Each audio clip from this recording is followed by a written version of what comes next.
wà disappointed pẹ̀lú ipò torílẹ̀-èdè yìí wà báyìí láti 1960 ńgbà tó bẹ̀rẹ̀. oyún inú gan wà disappointed ọlọ́run gan wà disappointed. Ọlọ́run dá èèyàn ní àwòrán ara onínú bàjẹ́. Ọmọ tí wọn ò tí ì bí lọ́wọ́lọ́wọ́ báyìí ó ti wà disappointed already. pẹ̀lú ipò tí Nàìjíríà wà. ọ̀rọ̀ ọjọ́ ọ̀la Nàìjíríà là ń sọ yìí báyìí. kásá. gbogbo wa la fẹ́ jẹ nínú ọ̀rọ̀ orílẹ̀-èdè kọ́lọ́run kó ṣàánú wa kó jẹ́ ká bá wọn jẹ níbẹ̀ ni ẹ ti dàgbà. gbogbo ìgbé tá à ń ké nísìn pé àwọn tó ń bọ̀ lẹ́yìn wa o pé kọ́lọ́run ti jẹ́ kí improvement ò dé lẹ́gbàá táwọn bá máa ṣe. gbogbo ọmọ orílẹ̀-èdè tó ń gbọ́ mi àdúrà tí mò ń gbà fún wọn ni wípé tán bá ra agolo míìkì kan ní 5,000 naira ẹ gbàdúrà kẹ́ ẹ lè rówó rà. It may be a selfish man prayer but mo ti ń kígbe l'Amẹ́ríkà láti year 2000 ibẹ̀yìn mo ti bẹ̀rẹ̀ sámọ̀ yẹn pé ẹ máa wò ó nǹkan sì máa wọ́n o. mo ní àwọn close up àwọn ọṣẹ tá à ń rà ní 60 kobo nígbà tèmi ń ṣe chairman distribution committee Ministry of Commerce and Industry ní ìlú Ìbàdàn. èmi mo bá wọn gba essential commodities ní 80s. èmi ni chairman committee ní Lever Brothers, PZ, Lever Brothers and all the rest. 60 kobo là ń rà. táwọn ọmọ mi bá ń lo close up nílòkulò mo máa ń sọ fún ẹ pé máa ra kínní ní 500 naira. For minister being a prophet of doom. He was editor ní sketch nígbà yẹn. ó ń bá olóṣèlú máa sọ pé mo ra. ẹ̀yin náà ṣe sọ pé yóò less than that nígbà náà. mi ò lè sọ bẹ́ẹ̀ nítorí a ti fi hàn mí. mo dẹ̀ ti sọ dorin pé ohun gbogbo di wíwọ́n o ọlọ́run máa fẹ́ bí bá wa wí máa fi yàn bá wa jà ní Nàìjíríà. ọ̀rọ̀ òṣèlú máa dáwọ́ rẹ̀ má jẹ́ káwọn olórí kó wa ṣìnà o. Olúwa dákun bá wa ṣe ó bàbá wa gbàkóso Nàìjíríà. ọmọ Yorùbá ò ẹ ronú o kí ẹ jẹ́ kí ìmọ̀ yín ṣọ̀kan. Olúwa yóò gbé wa níjà Olúwa yóò gbé wa borí. ẹjẹ́ àdójú ọjà ṣe ń gbọ́ ibi ń ta bá Nàìjíríà dé ẹgbọ́n tíyà wa fi kọrin gbaná tá a kíyèsí ẹ kú kalẹ̀. ìlera lọ́rọ̀ yẹn máa sábà lóní ká má fi ìlera ara wa ṣeré o àkànṣe egbògi ń bẹ lọ́dọ̀ wọn tó ṣe é kojú àìsàn gbogbo àwọn tó ń lọ sọ́dọ̀ wọn ló ń jẹ́rìí sí pé wọ́n kọjá bẹ́ẹ̀.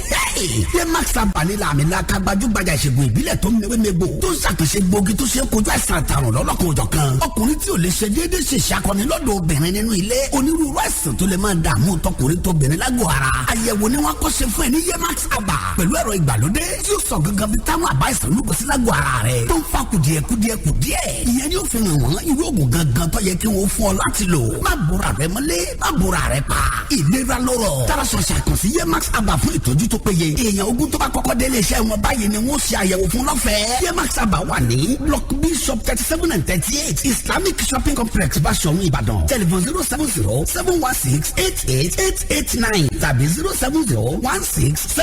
070-16-707-783 ìlera lọ́rọ̀ lóòótọ́ ẹ gbà bẹ́ẹ̀. lójoojúmọ́ tà ń jí lójú ńlá sí i bẹ́ẹ̀ lọ́pọ̀ ń sún síwájú àti kanlé pẹ̀lú oríṣiríṣi òrùlé bíi páànù àbẹ́sítọ̀ọ̀sì àti bẹ́ẹ̀ bẹ́ẹ̀ lọ lọ́tẹ̀ yìí Gerard láyé tún lò kì í gbó kì í tí kì í sì í sà kókòkò ní máa ń le tí ó sì máa dán sí lọ́dọọdún àmọ́ fún àwọn tó bá rojúlówó Gerard ní o ẹ̀yin tìlú Ìbàdàn àtàgbègbè rẹ̀ iléeṣẹ́ Bobla Jeva Roofing System ti kórùlé Gerard wọlé látòlédè New Zealand lóríṣiríṣi ló wà classic bond Miliano Roma single gbogbo ẹ̀ lówó tí kò fani lápò ya ni o tó sì tún ní warranty 50 years gbáko lórí ọkọ̀ wà tí ó bá yín kò dé sáìtì a sì ní àwọn akọ́ṣẹ́mọṣẹ́ tán máa install ẹ̀ fún yín aluminium roofing sheet tún wà lọ́dọ̀ wa ní bìbà fún àwọn èèyàn tó bá nílò rẹ̀ bẹ́ẹ̀ bá ti wá ń bọ̀ lọ́fíìsì wa ẹ yẹra fún àwọn aláròbọ̀ tí ń dúró lẹ́gbẹ̀ẹ́ títì ẹ mọ̀ jẹ́ dá yín dúró ẹ wọlé kanlẹ̀ sínú iléeṣẹ́ Bobla Jeva Roofing System Nigeria Limited ní block 4 shop 4 Merit International Plaza Adetunji Shopping Complex opposite Just Rice Àkóbọ̀ Road Ìbàdàn 08032376974 àti 0915-468-0937. ìyá Adékúnlé ẹ kiri ọjà lónìí ni. ọjà wo náà là ń tà náà tẹ́lẹ̀ ọwọ́ gbogbo àsìkò yìí gan ti gbé gbogbo èrè ọjà lọ àdúrà kọ́lọ́run bá ní pèsè owó tó láyọ̀lé ńlá ń gbà báyìí. àbẹ̀ ṣiṣẹ́ supply bread better life ẹ̀yin tẹ́ ẹ ti kiri ọjà rí supply ó rọrùn fún yín àti ṣe o ẹ sì rówó gidi ń bẹ̀ torí kiri ọjà tẹ́ ń kiri náà ẹni tí ó bá yín rajà ẹ mọ̀ o àmọ́ ṣe supply ẹni tẹ́ gbọ́jà fún ẹ ti mọ̀ gbayawu nílẹ̀kùn sílẹ̀ báyìí ní gbajúgbajà iléeṣẹ́ bread better life fáwọn abilékọ tó kiri ọjà rí fún ṣe supply bread wọn lágbègbè tí wọ́n bá fi wọ́n sí fáwọn alágbàtúntà iṣẹ́ tó rọrùn gbáà ni torí gbogbo àwọn oníbàárà wọn tẹ́ mọ̀ fún lọ́jà ni wọ́n fi hàn yín iṣẹ́ eléyìí ò wá ní í ṣe pẹ̀lú pé níta búrẹ́dì rí o torí wọn ò fà wọn akọ́ṣẹ́mọṣẹ́ ọjà títà tẹnìkọ̀ọ̀kan yín láàrin ọ̀sẹ̀ kan tí ṣé ò fi yé yín ilé mi jìnnà sí bakery ò sí ń bẹ̀ o torí iléeṣẹ́ better life ni ó mọ sanwó àtìlọ àtibọ̀ lẹ́nu iṣẹ́ bákan náà làyè wá tún sílẹ̀ fábílẹ̀kọ tí ò kiri ọjà rí ṣùgbọ́n tó lákìkanjú àti supply ọjà fún gbogbo abilékọ tó wá ṣetán àti ṣiṣẹ́ nọ́mbà yìí ni kẹ́ ẹ pè sí 07077952090 tàbí kẹ́ ẹ máa bọ̀ nílé iṣẹ́ better life bakery mọ̀lẹ́tẹ̀ ń bàdàn má ṣàfihàn o.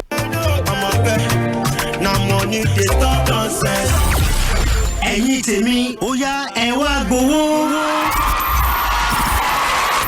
owó fàlọ́fàlántà dání yìí ìwọ náà gborí wọlé kọ́ wá gbà ń bẹ̀ káàṣì ẹ̀ ló ń pínwó yàfùnyàfùn lórí Lagelu FM wọ́n ní kó gbẹnu sí i kọ́ ọmọ bó ṣe ń lọ ọlẹ́ ò tiẹ̀ mọ bí ó ṣe rí lẹ́nu ìwọ tẹ̀sí ẹ̀ náà wàá rí bọ́ọ̀dù jóyin lọ ojoojúmọ́ làwọn èèyàn ń ta káàṣì ẹ̀ ní Lagelu FM 96.7 tí wọ́n sì ń gbowó ọpẹ́ láìsí làálàá kankan àkókò ọ̀tọ̀ọ̀tọ̀ láàrin ọ̀sẹ̀ àtòpin ọ̀sẹ̀ là ń yí koto live and direct lórí rédíò táwọn tó jẹ́ sì ń rà láti lọ́wọ́ kan ìwọ sáà ti ra ìpín ìkópa ìyẹn tokens pẹ̀lú owó tásọ́rẹ́ láti kópa nínú ìyíkoto ojoojúmọ́ bó o bá ṣe ń ta sí nílẹ̀kùn àǹfààní àti jowó yanturu lórí káàṣì ó ṣe ṣí sílẹ̀ fún ẹ láti ra ìpín ìkópa tiẹ̀ ìyẹn tokens tẹ *347*1004*2# tàbí kó o kàn sí ìtàkùn àgbáyé www.cashshare.ng gbọ́ má ṣàṣejù bó o ṣe ń ta ọmọ ọdún méjìdínlógún sókè nìkan ló láǹfààní àti kópa nínú káàṣì ẹ̀ iléeṣẹ́ Lasho Trading Services Limited ló ṣonígbọ̀wọ́ káàṣì ẹ̀ Lagelu FM 96.7 ló ṣagbátẹrù ẹ̀ KASHE káàṣì ẹ̀ ọmọ mi jẹ́wọ́ lọ́jọ́. This world is not my home. Oríṣi ìdí ló lè fà á tí ènìyàn fi nílò láti ṣe ìtọ́jú ẹbí, ará, ọ̀rẹ́ tàbí ojúlùmọ̀ ẹni lẹ́yìn ìgbà tí irúfẹ́ ẹni bẹ́ẹ̀ bá ti papòdà kó tó di pé yóò wọ káàlẹ̀ lọ. Òdodo ọ̀rọ̀ ló sọ bá àbèjì. Ìdí nìyí tí Elite Funeral Home fi wà láti bá yín ṣe ìtọ́jú ẹni yín tó ti lọ. Elite Funeral Homes. Elite Funeral Homes ló ń rẹ́ndà 100% embalmment bí irúfẹ́ ẹni bẹ́ẹ̀ ṣe wà láti day one ló máa wà throughout his stay láì tú tàbí yọ any part of the corpse. Mo débẹ̀ mo kọ sára torí àwọn akọ́ṣẹ́mọṣẹ́ tòun ti rinṣẹ́ ìgbàlódé ló kún bẹ́ẹ̀ bíbà fún perfect embalmment and corpse preservation. Ọwọ́jà Elite Funeral Homes ká orílẹ̀-èdè Nàìjíríà. Elite Funeral Homes wà ní inú Town Hospital òpópónà Gbági tuntun New Ife Expressway Iwo Road area Ìbàdàn ẹ dẹ̀ lè pè 09043464719 tàbí 08103851516. Elite Funeral Home luxury hotel for the deceased. No matter the matter, I'll be rich till I die. aṣọ tó wuyì làmúyára torí pé bá a ti rìn láko ni ló fi jẹ́ pé tá a bá lòṣọ tá a tún fẹ́ kó di tuntun bí ẹni ṣẹ̀ṣẹ̀ gbé jáde ní factory Premium Garment Care ní ẹ kàn sí iléeṣẹ́ tó ń fọṣọ lọ́ṣọ fáwọn iléeṣẹ́ ńláńlá àti gbogbo ẹni tó mọyì wúrà. At Premium Garment Care, our services include industrial and factory cleaning, laundry and dry cleaning, upholstery and leather cleaning, and all other cleaning services that you may desire. Premium Garment Care is second to none when it comes to taking care of your garments. At best, you're enjoying to visit Premium Garment Care today at Plot 8, Alafia Avenue, opposite West Shore Hotel, 7-Up Road, Oluyole Estate Road, Ibadan, Oyo State, Nigeria. For inquiries, please call 0704-700-4555 or 0802-700-0103. Website